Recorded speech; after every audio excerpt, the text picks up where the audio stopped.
I've lived with severe general and especially health anxiety for many years of my life. And yes, the daily panic and anxiety attacks were horrible and terrifying, of course. But it was that dread, that fatigue, and simply being completely uncomfortable in my own body that was absolutely soul-crushing for me. It all started out with that one panic attack, which overcame me completely out of the blue. I was shocked and didn't know what just happened to me. I was convinced I was having a heart attack and that I was going to die. I didn't, but still, I was left worried that what just happened to me was something serious. That uncertainty and worry dragged on, and suddenly I was in and out of panic attacks multiple times a day. At some point, I sort of got used to the panic attacks and could identify them as just such. I wasn't that afraid of them anymore, if that is even possible, but what happened to me for the next few years was absolutely devastating.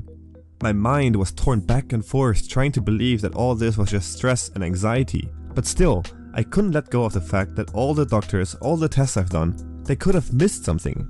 Maybe I have missed something, and I just went to the wrong specialist or asked the wrong questions.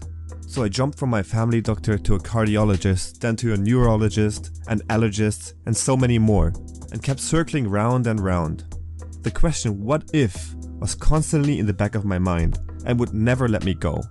My whole life was formed around worrying and figuring out what was wrong with me. I didn't find joy in anything. I couldn't concentrate, couldn't sleep, and I became frightened of things that never bothered me before. All this tension in my mind presented itself with severe tension in my whole body. It wasn't just uncomfortable, but like I said before, it was soul-crushing.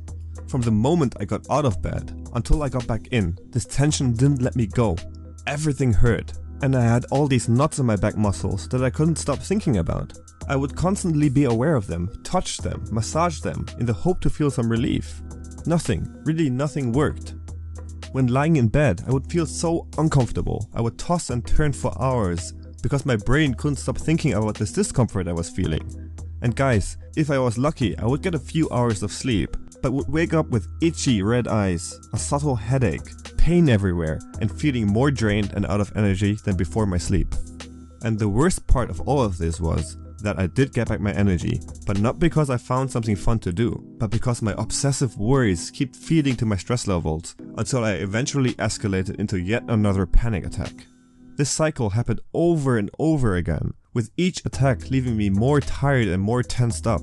This tension led to shooting pains that felt like electricity rushing from my neck down my arms, a tight chest, headaches, numbness, and all those other symptoms many of you unfortunately are so familiar with. The fatigue, the pain, and the other symptoms made me believe I was having some kind of cancer, a thyroid problem, and hundreds of other terrifying things. I was glued to the computer for hours each day trying to find diseases that matched mine, so that I could go to my doctor and tell him what to look for exactly. Often I would get so worked up, I actually got proper upset and angry because my doctor never did this or that test, even though he should have thought about it beforehand without me doing all the work for him. I know it sounds ridiculous, but that is just how caught up I was in my own world and in this anxiety trap. This is just a tiny slice of the big picture that I've been through during those 5 long years. I couldn't imagine ever freeing myself out of this situation, but I did, and there are 2 things that I believe were so important to finally break loose out of this vicious cycle of pain, discomfort, and anxiety. This, I guess, will get some hate, but for me it was so crucial not to force myself to sleep anymore. I used to obsess over my sleep. I would be so worried not to get enough sleep because I knew the next day would be so much worse and completely anxiety and panic driven. The day that I've told myself that if I can't sleep, I don't have to sleep has changed everything. Yes, there were days I really would stay up all night, but then the next one I could actually get some semi-decent sleep. In my mind, I accepted that I would only sleep every other night and that somehow I would still get through the day. I found some comfort in the fact that I knew that eventually I would get some shut-eye and lost the fear of not sleeping altogether. My muscles relaxed from the rest and having one main trigger eliminated. Symptoms slowly lessened and I could feel some hope creeping back up. The other probably most important step was to take a leap of faith. Obsessive worrying isn't something you can just shake off, I know. It's just part of the elevated stress.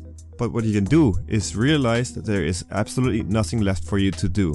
You have tried everything and still here you are. I'm not saying don't go to a doctor to get checked up if you're genuinely afraid. But after getting that reassurance, don't try to force out a negative result. Accept that you've tried and more you can't do. Focus on what deep down you already know. It's anxiety. Study about it, learn how it works and what you can do to overcome this. Somehow knowing more about this disorder builds up much needed connections in your brain, and you will have those aha moments in which you have absolute clarity what is happening to you right here, right now. And don't forget all the other positive habits I talk about in basically all my other videos. Be as proactive as you can, even when you're feeling completely drained and don't seem to find joy in anything. It's the first step that takes the most effort, but everything that follows will get easier.